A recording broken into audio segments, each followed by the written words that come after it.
Hello, welcome to DrShiny Tarot.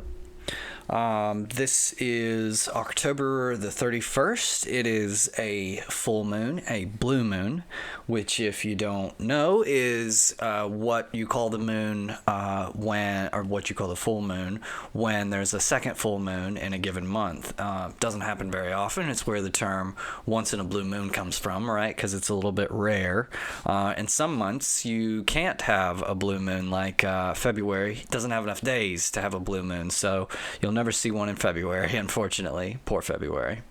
But this is a full moon in Taurus, and so I've decided, it's Halloween. It's a great time. Let's do a little spread specifically for the full moon and in honor of the full moon. So this spread, we have removed the Pope, or the Hierophant, from the deck and placed him in the middle. He is sort of guiding over this reading. He is a guiding energy, and then the other cards were selected randomly, and I'll go over a little bit more about why we have taken the Hierophant out. The Hierophant is the sort of ruling energy over Taurus. He represents what drives Taurus's characteristic qualities, right? So what we've got here in this 4-card spread, we're going to have during this cycle, doing this moon cycle, what are we going to be developing or nurturing, right? And how are we going to nurture it? What is the specific process going to look like? What is going to help us? What things are going to come our way which will sort of facilitate the lessons that are to be learned in the situation? And how is this going to affect us or our overall outcome? What's going to be the point of all of it, so to speak, for this card? Okay, now, what is the connection between the Hierophant and Taurus, right? Well, so a few characteristics of Taurus. Taurus is very headstrong, right? Can be stubborn, but also fiercely territorial when it comes to issues of family or, loved ones and things like that. Very driven to create a happy home, to organize and have order within the home, right? And it can be almost as if they are a little tunnel visioned on that kind of an idea. And so the way that this energy connects with the Hierophant, the Hierophant or the Pope, the leader of religion, right? Or the leader of the Catholic religion, where it's very involved in traditions, family traditions, and morality. And morality as opposed, like moral law, as opposed to legal law, right? Or societal law. You break those rules and you go to jail, right? Well, you're not going to go to jail necessarily for being a sinful person, right? To being somebody who the church doesn't quite condone. But the church is designed, supposedly, to facilitate a sort of harmonious, happy home. Exactly what it is that Taurus is after. Now, he can also be a little bit stubborn, right? So there's a lot of religious kind of zealot type figures who they care less about the meaning or the purpose for whatever traditions or procedures they're going after, and they're a little bit more just concerned with the legality of it all, right? About following the rules to the letter of the law. And so there's a sort of balance, and I think popes or the top leaders of the church tend to kind of step back and have that sort of perspective on why we do the things we do, why we go to church and all that. And it's not merely just to follow some idea that's outside yourself, but to find unity with your entire existence. And there's metaphor or metaphorical ways to visualize that process of unity, such as, the Catholic Church will take communion And in communion, you're taking bread and wine, and this is meant to represent the blood and the body of Christ. But the overall ceremony is kind of a metaphor for taking in those aspects of the divine and them becoming a part of you, or vice versa, with you attaining a sort of union with the divine, right? And there's entire books that have been written on that subject alone, so if you're interested, I highly recommend checking it out. But strictly speaking, this isn't a religious reading. This is this is the relationship of the Pope to the sort of Taurus energy. So we'll go ahead and get started with this first card. What are we nurturing? What are we developing this cycle? And what we have is the Tower. And very interesting, because the Tower represents institutions. Like religion would be such an institution as the Tower represents. But if you notice here, the Tower is coming down. It is being destroyed, and there is... Not in this artwork. In this artwork, it looks like it's just sort of on fire, but you can kind of see. There's a little lightning bolt coming in on the side, like from the heavens, where it just sort of knocks this whole thing over, and the people are, forced to jump out, right? So this represents not putting your faith in institutions themselves, but you do obviously recognize that institutions are necessary, right? So this is about finding balance between the institutions that we use, and this can include political institutions and things like that, the family, the home, all these things. There's a purpose for these things, but if you dig in too much, or if you get up there in the very tip top of the tower, when something like this occurs, where there's an emergency, you can't get out, and so the only option is just to sort of leap from the window. So this is a lesson in learning that while these inventions of society and what everybody tells you is the right way to go, while those are useful concepts, they have their limits, and if you rely on them too much, it's liable that you'll find yourself having to, jump out of a window. No, don't jump out of a window. Please don't. But it's liable that you'll find yourself having to escape from those situations, from those things that you thought were keeping you safe. The brick walls eventually become the walls of your prison. So you have to be very careful about not being too rigid or strict with what happens around you, or only wanting things to be a particular way. So this is what we're developing. We're developing a little bit more of a go with the flow idea, where we still have respect and reverence for these institutions, but we're not placing our faith solely in the institution. We're kind of looking toward what is it that we're getting out of following these rules of this institution, right? So how are we going to develop this? What is the situation going to look like where we're going to have to go through something that teaches us these lessons, right? So what we have here is the Death card. Now, don't be afraid. And it's really, really interesting that the Pope also shows up in this card. And I know this isn't focusing very well, but the Pope, a woman and a child are there, and they're over this man is lying on the ground dead, and death is coming, and it kind of signals that death doesn't he doesn't wait for anybody. Everybody has to face the Reaper, right? And now this card does not mean, I know some of you right now are terrified, this does not mean you're going to experience a death, or that somebody around you is going to die, or anything of that sort. I often find that the Death card is one of the most positive cards in the deck. It's nothing to be scared of.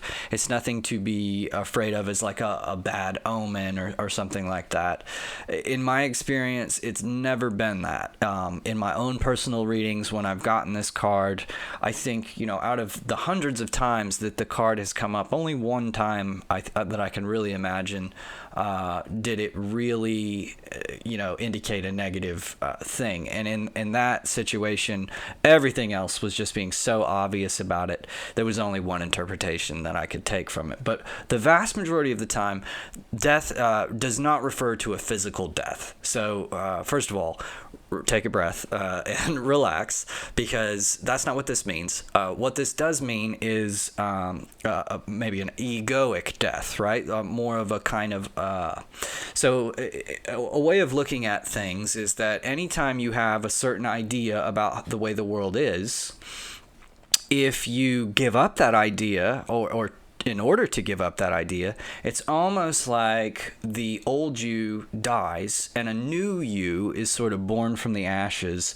who accepts this alternate reality, this alternate world where things are not quite exactly as they seemed, right? But it can be so difficult to go through a transition like that, that this is what the death card is really all about. This is, letting a piece of you die, letting a part of you die, and then realizing a new life, a new reincarnation, right? And you've heard that term, I'm sure, before. Most people assume reincarnation means the sort of thing where you die and then you come back and you're born again as some other new life, and you have some whole other new life. But reincarnation doesn't necessarily mean like the end of your physical body dying, right? So this is a process where the literal interpretation of reincarnation is entering into the flesh again, right? So think about a little kid who goes on some ride at the fair, like the merry-go-round or something. And he goes around the ride, and when he gets off, he goes, wow, that was a lot of fun. Like, let's do it again. I want to do it again. I want to experience that same thing again. Like, let's do it, right? And that kind of an energy is what kind of the soul of reincarnation is. So you can imagine, even if you did get to the end of your life and you all of a sudden were in a state of rest, if your consciousness continued on, you might think, well, wow, that was a wild ride. But let's do it again. Let's try it again. Let's press the random button this time, and see what we can come up. What kind of life do we come up with? And so, in relationship to this reading here, what this is saying is that abandoning this faith that you've built up in these institutions is going to feel a lot like leaving behind an idea to almost die. This is going to feel like abandoning something, or almost a coldness of, well, is it not really that important this time to fulfill some tradition? So, Thanksgiving is coming up, right? And many of you have traditions to meet with your family on Thanksgiving, and you may be faced with a situation this fall where maybe a family member is ill, or due to the pandemic, or, any sort of thing that prevents you from following these sorts of traditions. So it may be that you're challenged to break some tradition or something in this cycle, which really gets you down and really challenges your ideas of like what's okay and what's not okay. So you may be going through a transition of being incredibly distraught by this type of event, and kind of rising above it and realizing like, hey, this is actually kind of working out for the best. My wife and I have been through many disasters, it seems, in the last about 3 years. We've been through a hurricane, hurricanes twice. One of them destroyed our house, and through all of that, it was tempting to get really down and just into the pit of despair and all this. But when we kind of changed our outlook, or changed our way of looking at things, we realized, well, FEMA is going to help us. We have support around us to help us get through the situation, and we were very fortunate to have that. But we were able to kind of treat the whole experience like a month and a half long vacation, really. Yes, a lot of our things got destroyed, but we kind of let them go. We took an attitude of, we needed to get rid of some stuff anyway, right? We needed to lighten up. And when you do that, when you kind of move forward, not really just resisting what has happened or resisting the passing away of things, but allowing it to happen and sort of looking for how do you keep building your life up in spite of these setbacks. You find a lot more richness, and you come upon experiences, very rich experiences that you wouldn't have normally come across. We would have normally not been able to stay. We actually ended up staying at the beach for all that time while our house was being repaired, and we were able to do that because the hotel that we were staying at was giving special rates to, you know, not refugees, but people who were displaced by the hurricane. And so we were able to really turn it into a positive, and that's what you're learning to do in this situation. When these institutions fail you, when you're forced to stray from what's orderly and what's known, how can you turn these lemons into lemonade, so to speak, right?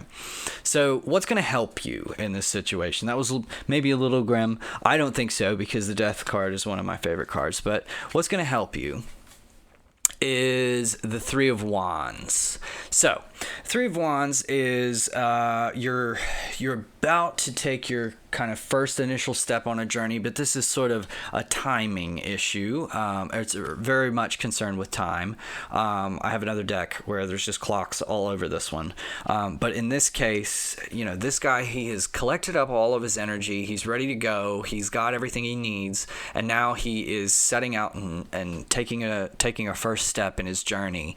And this is really about sort of pushing. You know, initially when you set out to do something, you collect your energy to get going, but then there has to be that one initial push to get the ball rolling. And then you can build up momentum after that, and you get, you know, you're down this journey, you're going to navigate the situation at that point. But this is about really getting started, right? So I think in the context of how is this helping you in your endeavor, you have some stored up energy here. You may have been a little bit bored in the past couple of weeks or months or something like that, and you may have been ready to kind of chomping at the bit to get at it, to set off on something that you wanted to accomplish. And this is saying that along the way here, you've already got that energy of like wanting to get at something, so you can channel that energy into this development of yourself to rise above whatever particular ways of life you were conditioned to accept or what you really wanted to occur.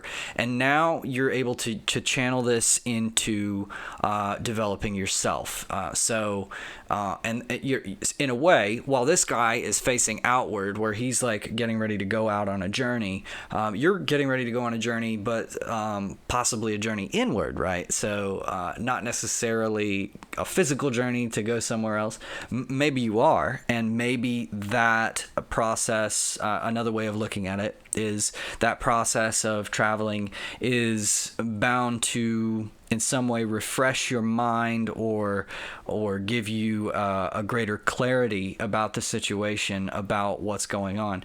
Maybe you go visit some people and see the way that they do things, and that kind of puts your mind at ease a little bit about having to stray from some of your previously held traditions and that kind of thing, right? So the overall outcome, where is this leading you? Where is this headed? You have the Eight of Coins. Now, you know, I don't do reverses in this particular reading because it just seems to make a little bit more sense. Sometimes it's a little complicated with the reverses in this particular reading. In my general readings, I like them because they add a little bit more depth to what the whole situation is. But in this one, you're going to be the overall outcome of this. This guy's hard at work. You can see he's got a project, and he is very involved and encapsulated, or not encapsulated, but enraptured in this project. coins representing the physical or the material. So this is something in the domain of the physical, which leads me to say, even though I said maybe your journey was going inward, this is really more suggesting actually something tangible. And so it could be the outcome of this situation is that you learn the resolve that you really need to, or the discipline that you need to get to work on some creative project or some business venture or something like that where you really want to accomplish something. And I think the way that this could really benefit you is, so institutions, for example, the current president, for example, Trump, love him or hate him. Well, we're not going to take sides on that right now, but love him or hate him, he, if you watch him, can teach you one valuable skill, and that is instead of being caught in the traditions of what are you supposed to do, right? People have certain ideas about how a president ought to act, right? And so he steps back and he says, well, how about I don't? How about I don't act like that, right? And, we can hate that and we can prefer a president that does something else. But what you can learn from that is that he's able to do things that people really are surprised that he's able to do, because it's like, oh my God, I just never even thought that somebody could do that, for good or bad, but I never thought that someone could accomplish that. And it comes from a sort of bucking against the rules or disregard for the rules almost, which, if you want a more positive example, maybe you love Harry Potter, and, the three main kids in Harry Potter the whole way through the series, they're very known for breaking the rules, and in the process they end up saving Hogwarts and things like that all the time. So really great things can happen if you learn to sort of bend the rules or to stray outside the rules. But the only way that you can do that safely and not end up just screwing the whole thing up is if you have a really good understanding for the reason the rules exist in the first place. So this is the whole story that is developing in this coming month. This is where is the balance between, on the one hand, you have being overly dependent on rules, regulations, and institutions, things like that. On the other hand, you're indignant to those institutions and you don't want anything to do with them. You're completely rebellious. Where is the fine line between those two ideas where you aren't too strict, but you also really understand the reason for those rules, and you try to abide by some sort of procedure or process as much as possible? And this is the key to being extremely productive in whatever you do, being very efficient and effective in your life. Now, I think that was a pretty awesome reading, personally. It gave me goosebumps at certain points. So I'm probably going to do these more. This is the first one I've done for a full moon reading, but all of these full moon readings have their own particular energy. So please, be on the lookout for the next one, and I'll be very excited to do it. And, let me know if you have any comments or questions or any additional concerns for this season, this full moon. And I'll see if I can, help you out. I might even draw a few cards for you. But other than that, this has been DrShiny Tarot, and thank you very much for watching.